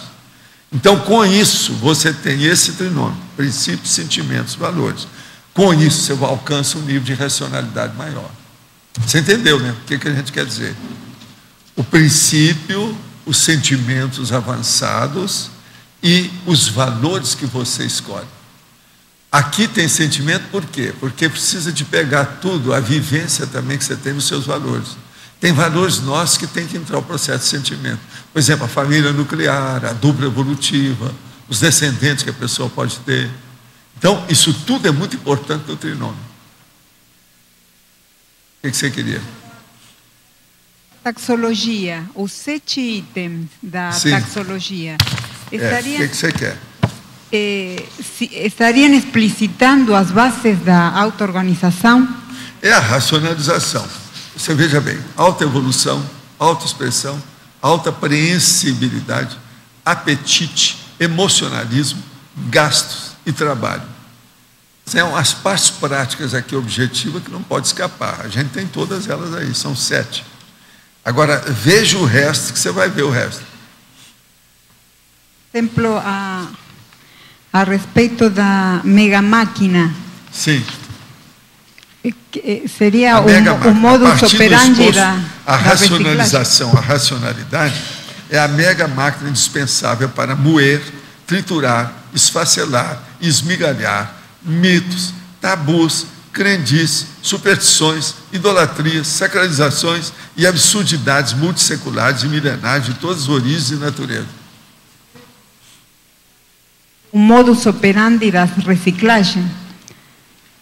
Isto define o modus operandi da reciclagem? Até um certo ponto é a base. Mas a etologia Agora, isso aqui é a reciclagem grande, a ressex grandona. Que entra recinha, ressex. Não há dúvida que é. Sim, porque em codigologia, por exemplo, faz referência à racionalização etológica. Etológica, é a do comportamento. Como você se conduz. Como é que você age sociologicamente na sua simpatológica? Esse é o caminho. Agora, vou responder umas perguntas, que tem um monte aqui, e eu não tenho muito tempo mais. Conheço uma pessoa que está com um problema há quase 2 meses e não sabe como resolver. O problema é o seguinte: após uma palestra, a pessoa chegou em casa e foi dormir como sempre fez. Acordou após 2 ou 3 dias. E nesses dias que estava dormindo, ficou hipnotizada. Foi falado para ela que quem fez aquilo foi um espírito evoluído de outro planeta e que os amparadores sabem de tudo. Gostaria de saber se o senhor já viu algum caso como esse e se os amparadores sabem disso mesmo. Tem certeza que a pessoa está bem, porque a pessoa vem procurando trabalhar mesmo assim. Só que muitas vezes se torna difícil para ela. Inclusive falou que tem uma outra pessoa aí com vocês com o mesmo problema. Poderia comentar? Primeira coisa, eu não conheço nenhuma outra pessoa que está com esse problema, não. Nesse caso aí eu não posso comentar, porque eu não vi a pessoa, o que se passa. Uma pessoa não dorme 2, 3 dias sem parar à toa. É necessário ver por quê. Se ela não estava em coma, ela estava influenciada por algum processo. Isso pode ser uma hipnose, pode ser um processo tóxico de alguma medicação. A gente não sabe. Isso aí tem que estudar. Não dá para falar qualquer coisa no escuro, não. Sob hipótese assim, não dá para tomar uma atitude e chegar a uma conclusão aqui, não. Agora, o que eu vejo é o seguinte: é necessário estudar isso. Outra coisa, você não falou o que aconteceu com isso. Se tivesse amparadora aí no caso, claramente, ela estaria fazendo alguma coisa séria. Estaria desenvolvendo alguma tarefa. Amparador não dá ponto sem nó. Eles não vão fazer uma coisa dessa sem a pessoa saber o que deve fazer. Então, isso aí está mal contado.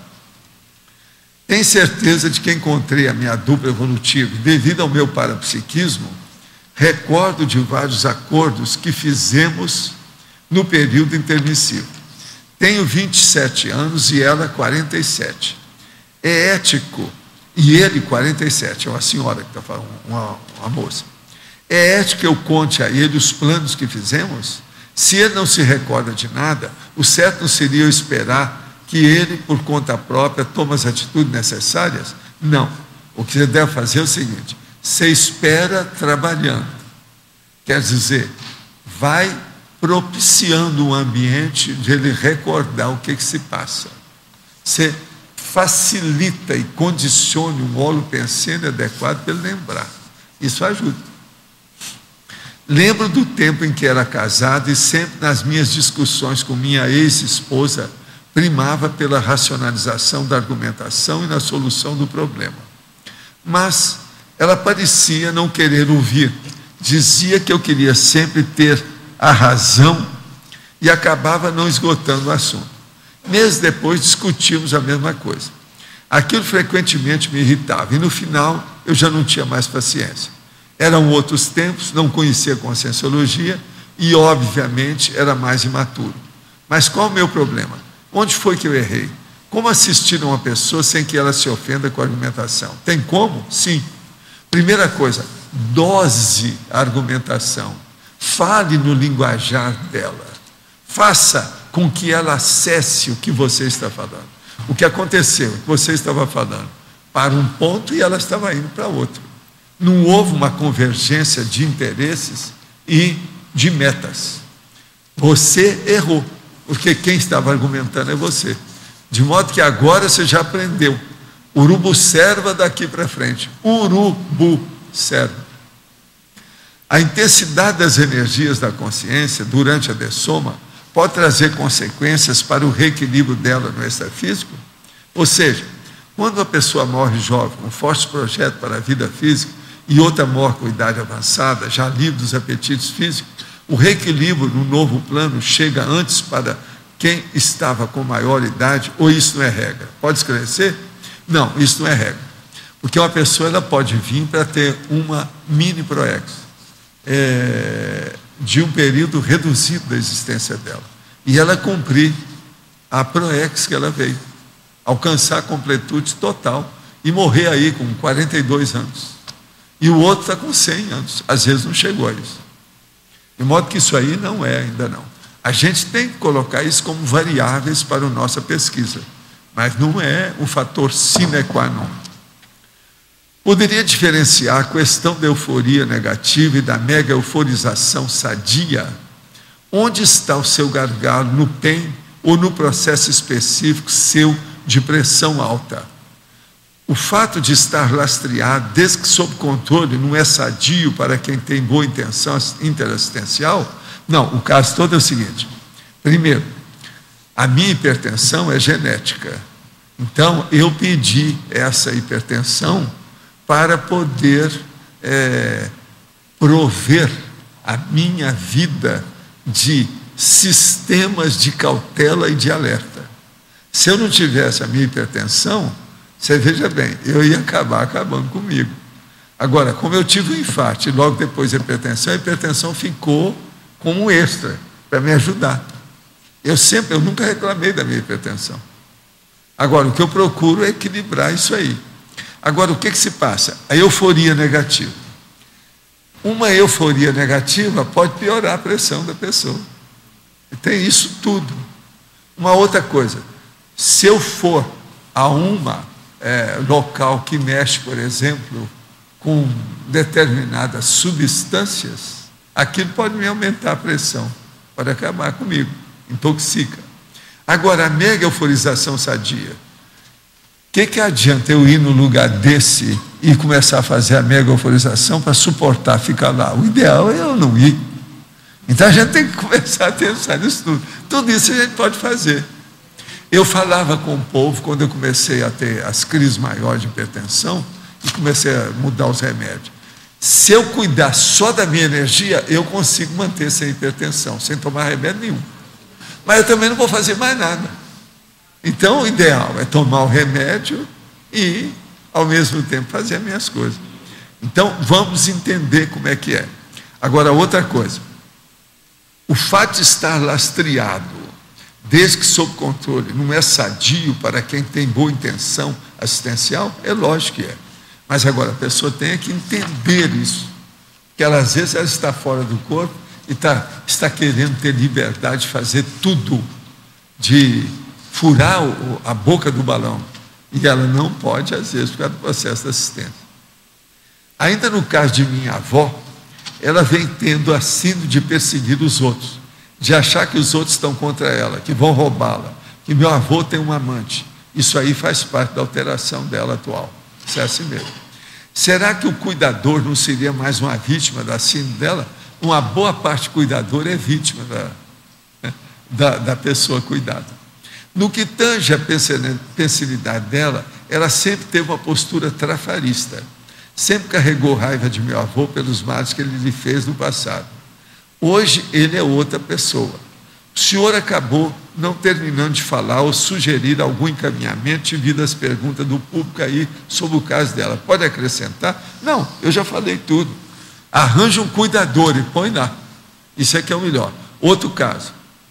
No caso dela, se fosse comigo, eu deixaria uma mulher cuidadora. Tá certo? E olharia bem os remédios que tem hoje para Alzheimer. Hoje já tem uma série de medicamentos que às vezes estão dando efeito. É bom olhar as últimas pesquisas que tem. A mídia tem trazido uma série de reportagens sobre isso.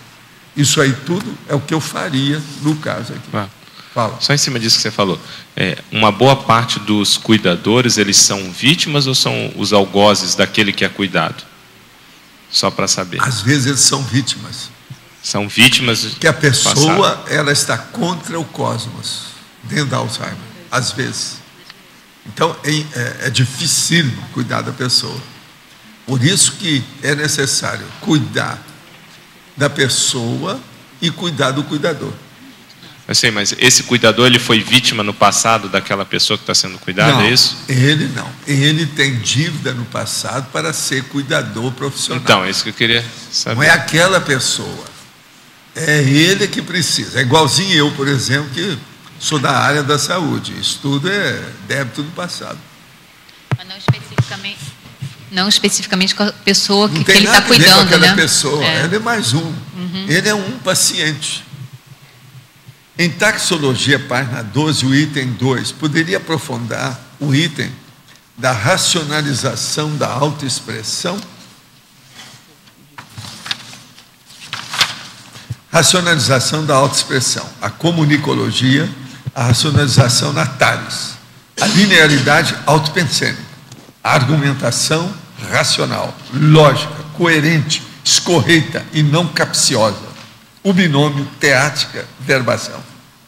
Olha, eu acho que tem tudo aqui, preciso explicar aqui o quê. Está tudo muito claro. Teática é a teoria e a prática. Agora, é isso que mostra, que você fica calado, faz primeiro, depois você fala. Isso é a verbação. Então, a racionalização da autoexpressão é perfeita quando chega na verbação. É a verbaciologia. Agora, tudo é um processo de comunicação. Então, escuta mais, fale menos. E a hora que você falar é porque você já realizou. Isso é a verbação. É o ideal para tudo. Aí você vai ter a racionalização da tarefa do esclarecimento. Porque você já vai exemplificar o que você fez. Isso é importantíssimo. Isso é argumentação racional, do jeito que nós estamos falando. É uma lógica escorreita, não capciosa, não tem segunda intenção. Agora, é possível utilizar a racionalização da autoexpressão para potencializar a força presencial? Caso positivo, de que modo? Olha aqui. A força presencial sua, ela vem, uma das coisas mais sérias que eu raramente falo aqui, é o timbre, o tom e a modulação da sua voz. Isso tudo está dentro do histrionismo. Então, uma coisa muito séria. Você quer melhorar a racionalização da sua autoexpressão? Consulte o fonoaudiólogo, em primeiro lugar. Se você vai dar aula, isso é importante. Então, por exemplo, observa o timbre da minha voz. Eu sou uma pessoa que falo fininho quando precisa e falo grosso quando precisa. Falo alto, falo baixo, de tudo quanto é jeito. E às vezes bato na mesa também. Outra coisa, às vezes aponto no nariz da pessoa e falo, estou apontando para o seu nariz. Isso tudo é o modo de falar. Essa expressão é que a pessoa tem que ver. Agora veja, o tom e o timbre da minha voz é muito sério. Outra coisa, se você é uma pessoa mais jovem, é muito mais fácil. Você pode calibrar e educar o tom, o calibre, o timbre da sua voz, desde já, para você usar. A minha voz, por exemplo, eu calibro isso há muito tempo. É a modulação. O outro nome que ela gosta é modulação. Walter, modulação. Agora eu gosto de falar no timbre. O timbre. Agora, para alcançar um timbre e fixar, você precisa aprender qual que é o movimento para modular a voz. Então, agora, é necessário ter... quem está falando é uma doutora nisso, porque é uma cantora ex-profissional, que eu tirei a mala da profissão dela. Agora, é o tão. O negócio todo é o tão. Então, sem o tão, não resolve nada. Então, vamos entender bem isso. Isso é muito sério. Agora, que você pode potencializar a sua força presencial pela sua conversa, pode. Tem gente que vem falar as minhas coisas, eu tenho documento disso. Tem gente que vem aqui para falar comigo por causa do tom da minha voz. E não é mulher às vezes não, tá? Vocês não ficam pensando que é porque eu estou seduzindo os outros, não, que não é. O que pode ser feito para ajudar alguém que tentou suicídio e agora apresenta alto nível de assédio? A primeira coisa é levar num psicólogo ou psiquiatra. A pessoa tem que ter um acompanhamento para ver o pós-tentativa de suicídio. Isso aí faz parte do serviço. Se de ver a causa, se a pessoa já superou, se já mudou o ambiente dela, ela não deve continuar do mesmo jeito que era. Uma condição pós-suicídio tem que haver uma reciclagem, querendo ou não, inevitavelmente. Para isso é necessário ter alguém da área da saúde que oriente a pessoa. Estava planejando ir dormir quando as minhas mãos e antebraços começaram a vibrar, como frequentemente acontece em circunstância variável. Fui para a cama e me sentei procurando harmonizar os pensamentos. Então meu corpo todo ficou vibrando uma sensação agradável e senti uma presença de uma mulher. Tive a impressão de que ela me dizia alguma coisa, e foi claro o conteúdo, mas de uma forma que tenho dúvida se era mesmo o caso ou produto da imaginação criativa. O professor pode dizer alguma coisa? Sim. A primeira coisa, você vai anotar isso e vai ver qual foi o conteúdo da mensagem.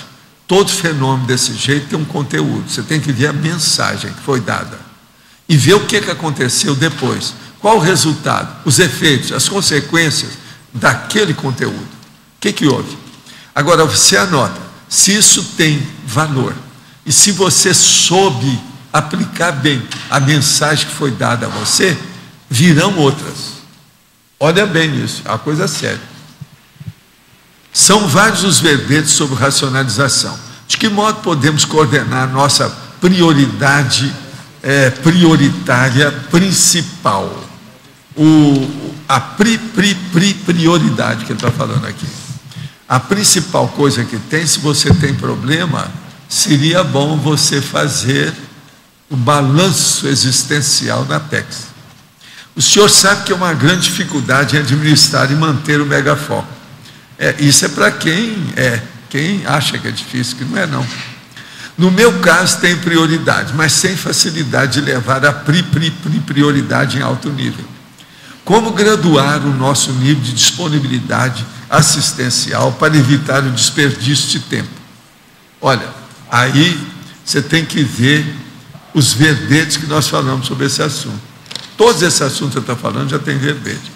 Agora, eu recomendaria você fazer o balanço existencial. O Loche saiu? Ô Loche, o Cláudio Monteiro já fez o balanço? Há muito tempo. Ah, então tá. Então ele sabe o que é. Que é o Cláudio que está falando isso aqui. Faz uma semana que uma pergunta não sai da minha cabeça. O que trouxe o Loche para a conscienciologia? Está falando aqui. Mas não tinha coragem de perguntar. Fiquei super curiosa agora quando o senhor falou que o Loche fazer essa estatística. E curiosamente, o que me trouxe para a conscienciologia foi a palavra projeciologia.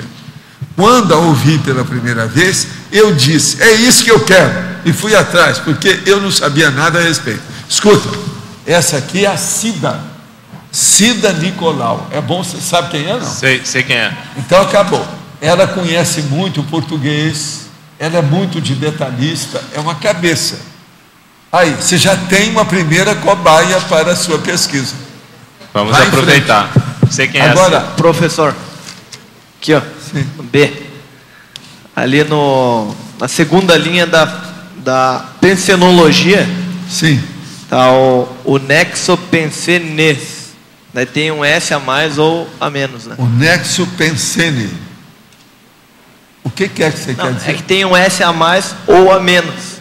Aonde que está? Final da segunda linha de pensenologia. O nexo pensene. O que está errado aí? Não, tem um S. Hein? Está no plural, tem um S. Ah, sim, está o S a mais. É porque aqui está faltando um S. É os nexo. Está faltando, não é que está faltando. Entende? Muito bom, ótimo. Agora, ó, os nossos comerciais, por favor. Obrigado. As pontuações de hoje: 156 assinaturas no livro de presença, 24 perguntas presenciais, 17 perguntas online, 65 votos presenciais e 2 votos online. Os recados de hoje: o Loche sobre balanço existencial, a Rosa sobre o programa Verbetografia e a Lourdes sobre a doação de animais. Antes com vocês, o recado do Amigos da Enciclopédia com Eduardo Martins. Pessoal, boa tarde a todos. Nós estamos chegando aqui no final do ano de 2010 e a gente queria expressar aqui um agradecimento esfuziante às empresas que patrocinam a Enciclopédia da Conscienciologia. A empresa da Pastilhas Valda, o Laboratório Canone, do Rio de Janeiro, a Pomare, aqui de Foz do Iguaçu, a Mercearia, a Subway, Sanduíches, a Menta Limão, Sucos, a Roper, que é uma instituição com abrangência nacional na área de educação, ligada às universidades e processo da pesquisa dentro do marketing educacional, a Coraza Imóveis, de São Bernardo do Campo, a Florence Móveis e Cozinha, o IPC, o Instituto Internacional de Projeciologia e Conscienciologia, que tem várias unidades no Brasil e oferece cursos de Projeciologia e Conscienciologia, e a nova empresa Vivendas do Camarão, aqui de Foz do Iguaçu, com um restaurante no shopping do Cataratas JL. Então, nosso muito obrigado e também um agradecimento especial a todos os amigos da Enciclopédia que têm contribuído em 2010 para a elaboração, todos os trabalhos de pesquisa e toda a estrutura de manutenção da Enciclopédia da Conscienciologia. O nosso muito obrigado. Bom, pessoal, gostaríamos de aproveitar para convidá-los para o curso Balanço Existencial, que ocorrerá no Carnaval do ano que vem, do dia 5 a 8 de março, então, de 2011. A proposta do curso é ajudar a pessoa a fazer uma reflexão sobre a sua vida, elaborando um verdadeiro inventário dos seus acertos, conquistas, erros, enganos e realizações. A partir daí ela vai ter uma ideia de qual é a sua performance, o seu desempenho na execução da ProEx. São feitas uma série de atividades durante esses 4 dias e ao final então a pessoa sai com um documento, que é a apostila elaborado por ela, onde ela vai ter orientação com esse balanço existencial e com um planejamento existencial. O que ela quer para os próximos anos, metas, estratégias, cronograma.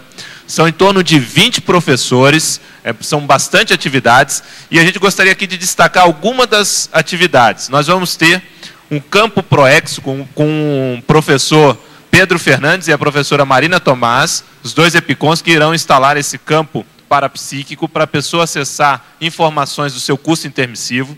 Nós vamos ter uma conferência com o professor Djalma Fonseca sobre Recim Proexológica.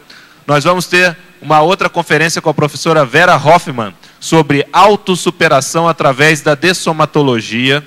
Nós vamos ter o talk show com o professor Mário Oliveira, onde a turma inteira vai fazer entrevista com o professor Mário sobre sua infância, adolescência, vida profissional, o voluntariado na Conscienciologia. Quer dizer, tudo que as pessoas têm curiosidade vão poder perguntar ao professor Mário Oliveira. Nós vamos ter a oficina de Consciencioterapia e ProEx, também trabalhando a questão das dificuldades na execução da ProEx, dentre outras conferências e atividades. Então, vale a pena se organizar e estar aqui durante esses 4 dias. São em torno de 100 pessoas fazendo um holopensene muito forte sobre o balanço da sua ProEx pessoal. E no último dia nós vamos ter o jantar do Amigos da Enciclopédia. Então, pessoal, nós fechamos uma parceria com a Apex, nós teremos um grande encontro, na verdade, o primeiro grande encontro dos Amigos da Enciclopédia. Isso vai envolver não só os amigos, mas os pesquisadores também, todas as pessoas envolvidas com esse mega projeto que é a Enciclopédia da Conscienciologia, no dia 8 de março, terça-feira, no Hotel Bourbon, a partir das 20 horas. O nosso esforço maior tem sido de oferecer esse jantar gratuito a todos os amigos da Enciclopédia. Então, como são mais de 300 pessoas e a nossa capacidade são apenas 200, a partir de janeiro nós vamos disponibilizar uma lista e essa lista a pessoa vai assinar se comprometendo aí ao jantar, porque como é de graça a gente vai realmente precisar dessa confirmação. E na quarta-feira e na quinta nós teremos as oficinas da Enciclopédia da Conscienciologia. São oficinas gratuitas, oficinas que são utilizadas na elaboração dos verbetes, e vai ser uma oportunidade da pessoa que quiser conhecer mais a enciclopédia participar diretamente da elaboração da enciclopédia nestas oficinas. Então, o nosso convite, quem está fora de Foz do Iguaçu, a vir a Foz do Iguaçu, participar do balanço existencial, participar do jantar na terça-feira e também das oficinas. Vai ser um grande encontro durante 8 dias, lógico, vai dar mais ou menos uns... A semana, 8 dias de encontro aqui durante o Carnaval. Obrigado. Boa tarde. O meu convite aqui é para o programa Verbetografia. É para aquelas pessoas que querem escrever o verbete. Esse programa, então, vai facilitar, vai dar umas orientações, vai criar um holopensene de escrita, de verbete. Algumas pessoas que trabalham aqui na enciclopédia vão estar presentes, orientando em alguns itens. E o nosso modelo de programa, dessa vez, vai ser um semi-presencial e intensivo. O que significa isso? Nós vamos ter, do dia 9 a 13 de fevereiro, que é a maior parte, a parte mais substanciosa assim, do programa, ela vai ser presencial, vai ocorrer aqui no salão da holoteca, para a gente realmente escrever o verbete. Só que para vir para cá, as pessoas que moram distante, ou mesmo as pessoas que moram aqui, para chegar nesse dia 9, já com o título escolhido, uma pré-definição elaborada, uma noção geral do que é o verbete, nós vamos fazer 3 encontros online, via internet, anteriores, que serão no dia 29 de janeiro, 2 e 4 de fevereiro. Com isso, a gente pede para que as pessoas interessadas a escreverem o verbete para a enciclopédia se inscrevam até o dia 20 de janeiro, para poder a gente organizar todo esse programa Verbetografia. Maiores informações com relação a preço, inscrição, é lá na recepção. Obrigada.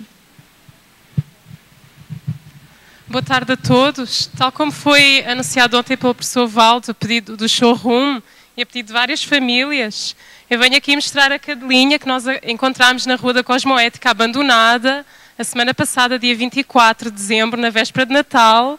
Ela está à procura de uma mãe ou de um pai que queiram adotar e ficar com a cadelinha. Nós já levámos para o veterinário, está tudo em dia com ela, já temos o atestado médico, já está tudo bem. E também venho fazer o segundo pedido, tal como ontem, de uma babá ou de um babá que queira ficar com ela durante a tarde, porque ela ficou 4 dias no hospital, sem energia, sem amor, sem carinho, e ela precisa que alguém fique com ela. Ontem à tarde houve uma voluntária que ficou com ela a tarde toda, a estudar, a ler e com ela no colo, e gostou imenso da experiência. Se alguém quiser ter a mesma experiência, vale a pena, assistencial. Obrigada a todos. Para amanhã teremos o verbete Fase Existencial, eleito com 24 votos, a especialidade Autoproexologia. Obrigado a todos e até amanhã.